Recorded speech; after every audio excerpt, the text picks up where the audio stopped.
La historia no es una lista de fechas, es ambición, traición, sueños, guerras, imperios que se levantan y otros que se derrumban. En esta lista no hay héroes perfectos ni villanos simples.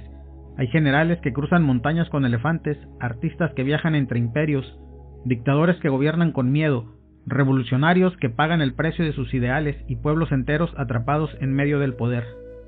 Estos 12 libros de novela histórica y crónica histórica no solo cuentan el pasado, lo hacen respirar. Nos muestran cómo las decisiones de hace siglos siguen influyendo en el mundo que habitamos hoy. Si te gusta entender el poder, cuestionar lo que te enseñaron y vivir la historia como una aventura intensa y humana, esta lista es para ti. Número 1. 1421, el año en que China descubrió el mundo, de Gavin Menzies. Y si la historia que estudiaste en el colegio estuviera incompleta, Menzies propone algo que suena a conspiración, pero está documentado: que flotas chinas enormes comandadas por el almirante Zheng He pudieron haber llegado a América, Australia y circunnavegado el mundo 60 años antes de que Colón zarpara. 1421, el año en que China descubrió el mundo, no es solo un libro de mapas y fechas, es una invitación a ser escéptico de lo oficial, a preguntarte quién escribe la historia y qué se queda fuera. Menzies era oficial de la Marina Británica, sabe de corrientes, vientos y navegación. Cuando dice que los chinos pudieron hacerlo, no habla desde la fantasía. Pero si estos temas te interesan, Menzies escribió otro libro en el que explica su tesis de que el renacimiento europeo se desencadenó gracias al comercio con los chinos. Hay que decir que, si bien ambos libros han sido criticados por sus enfoques en cuanto a la historia, que podríamos llamar no es la historia oficial, el segundo libro ha recibido las críticas más duras. ¿Por qué leerlo? Porque te entrena para no tragarte todo lo que dice el manual, porque te muestra que el descubrimiento de América fue un proceso complejo, no un evento único, y porque Zheng He, el almirante, es un personaje con una existencia comprobada, y es un personaje épico, un eunuco musulmán al servicio del emperador chino, liderando expediciones de cientos de barcos. Esa historia debería ser más famosa.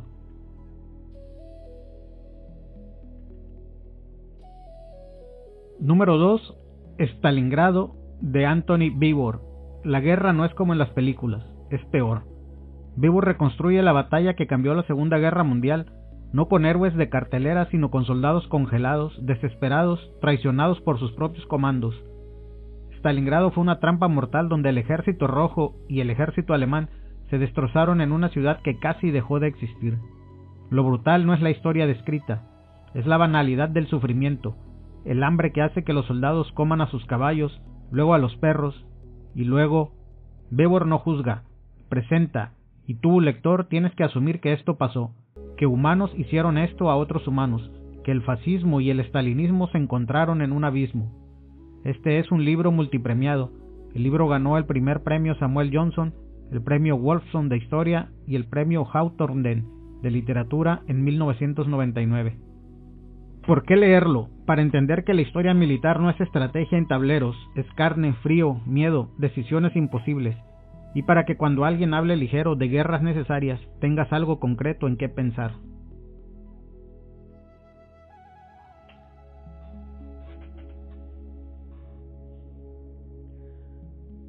(3) Aníbal, el orgullo de Cartago, de Durham. ¿Qué se necesita para desafiar a un imperio?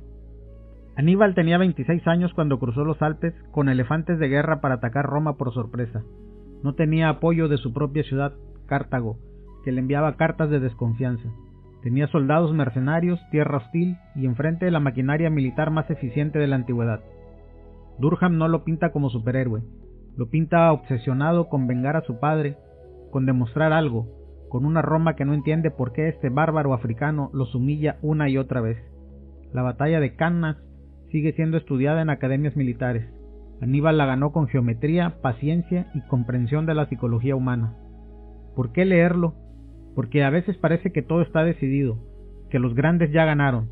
Aníbal te muestra que un joven ambicioso, inteligente y dispuesto a arriesgarlo todo puede paralizar a un imperio. Aunque eso sí, la historia también te muestra que ganar batallas no es lo mismo que ganar guerras.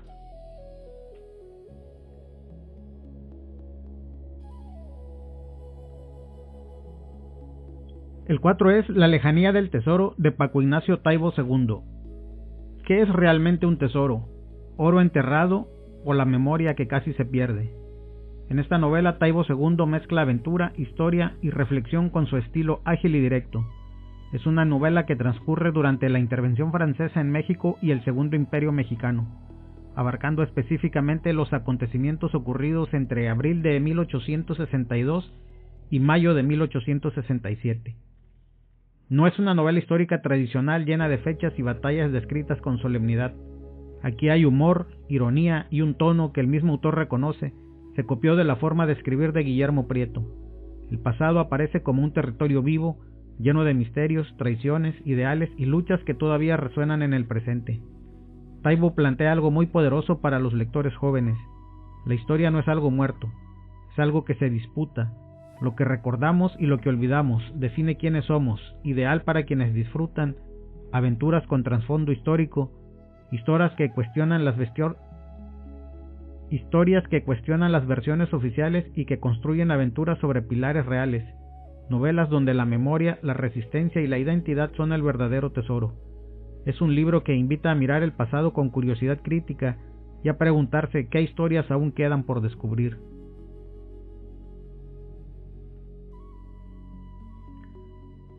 El número 5, Háblales de batallas, de reyes y de elefantes, de Matías Enart. ¿Puede el arte salvar vidas? ¿Puede condenarlas? Enart imagina un episodio real pero poco conocido. En 1506, Miguel Ángel viajó a Constantinopla. No se sabe mucho de ese viaje. Enart inventa el resto, pero lo hace con tal precisión histórica que terminas creyéndolo. La novela es breve, casi un poema en prosa. Miguel Ángel se encuentra con el mundo otomano, una cultura que admira el arte renacentista pero que desde otra religión, otra lengua y otra concepción del poder lo lee diferente. Una novela que toca temas como el encuentro entre Oriente y Occidente, la creación artística y la arquitectura, la política y el poder, la historia como construcción o narración, amores imposibles y pasiones. ¿Por qué leerlo? Porque es un libro sobre cruzar fronteras geográficas, culturales, creativas, porque te muestra que el choque de civilizaciones no tiene que ser violento.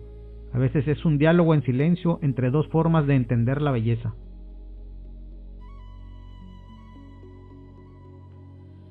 El número 6 es Quetzalcóatl, el rey huracán, de Dufresne, o Dufresne, como sea que se pronuncie en francés. Los dioses eran personas, las personas se volvían dioses. Dufresne no escribe un manual de mitología mexica, escribe una experiencia, Quetzalcóatl como figura ambigua entre el ser humano y la fuerza natural, entre el rey exiliado y la promesa de retorno. La novela respira con la lógica mesoamericana, donde el tiempo es cíclico, donde el sacrificio tiene sentidos que no encajan en nuestra moralidad occidental. La tesis central es que Quetzalcóatl existió, caminó entre la gente y era ni más ni menos que un náufrago vikingo llegado por accidente a las costas del Golfo de México, acompañado por un sacerdote católico por si algo faltaba. Es un libro entretenido, aunque es fácil de leer, exige que abandones tus categorías habituales, pero a cambio te ofrece una ventana a un mundo donde la serpiente emplumada no es símbolo de algo, sino presencia viva, amenazante, generosa y terrible. ¿Por qué leerlo? Porque la historia prehispánica de México no se reduce a que los aztecas sacrificaban gente. Este libro te obliga a pensar en contexto, en cosmovisión, en que otras culturas organizaron lo real de modos radicalmente diferentes al nuestro.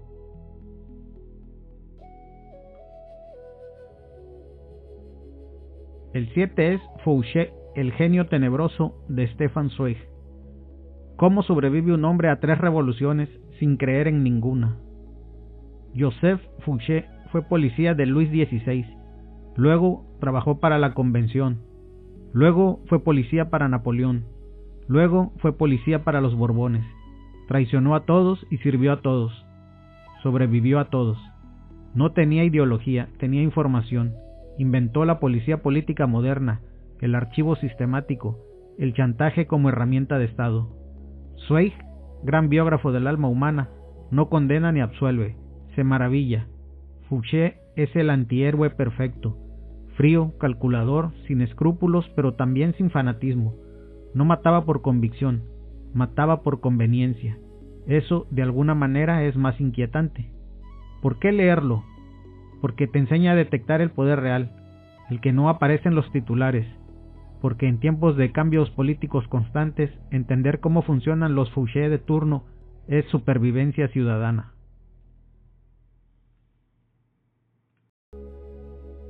El libro 8 y el 9 van juntos. Uno es El fantasma del rey Leopoldo de Adam Hochschild y el otro es El sueño del Celta de Mario Vargas Llosa. Son dos formas de contar el mismo horror. Hochschild reconstruye el régimen de Leopoldo II en el Congo, que no era una colonia sino una propiedad privada de un rey, caucho a cambio de manos cortadas. Al día de hoy en Bélgica se venden manitas de chocolate, aunque dicen los belgas que no tiene que ver con su pasado colonial. Una administración de terror que usó la tecnología moderna, el ferrocarril y el telégrafo, para arcaicos fines de saqueo. Es lectura obligada para entender el colonialismo como sistema industrializado. Vargas Llosa, por su lado, toma a Casament, uno de los pocos que denunció el genocidio, y lo convierte en tragedia personal. Casament era homosexual en una época que lo criminalizaba. Era irlandés nacionalista sirviendo al Imperio Británico como cónsul. Era testigo de atrocidades que nadie quería creer. La novela pregunta, ¿qué le hace a un hombre ver lo que otros niegan? ¿Qué precio paga? ¿Por qué leer estos libros? Porque necesitas ambas herramientas. La distancia analítica de Hochschild para no dejarse engañar por la propaganda y la cercanía emocional de Vargas Llosa para que los números no te anestesien. 10 millones de muertos es una estadística. Una mano cortada de un niño, contada desde dentro, es una herida que no cierra. El número 10 es La fiesta del chivo, de Mario Vargas Llosa. ¿Cómo vive una sociedad bajo el miedo absoluto? Rafael Leónidas Trujillo gobernó República Dominicana durante 31 años, de 1930 a 1961. No era solo dictador, era Dios, padre, dueño, controlaba el apellido de la gente, sus bodas, sus empleos, sus cuerpos. La novela se construye desde 3 tiempos: los últimos días de Trujillo, la conspiración que lo asesina y la vida posterior de los involucrados, marcados por la culpa y el trauma. Vargas Llosa no se queda en la caricatura del tirano loco, explora algo más inquietante: la complicidad, los que sirvieron, los que miraron para otro lado, los que en algún momento creyeron que el orden valía el precio, y también los que resistieron, aunque sea en silencio. ¿Por qué leerlo? Porque el autoritarismo no es solo un régimen político, es una forma de relación humana que se reproduce en familias, escuelas y trabajos. Entender cómo funciona el miedo organizado te protege y te hace más libre.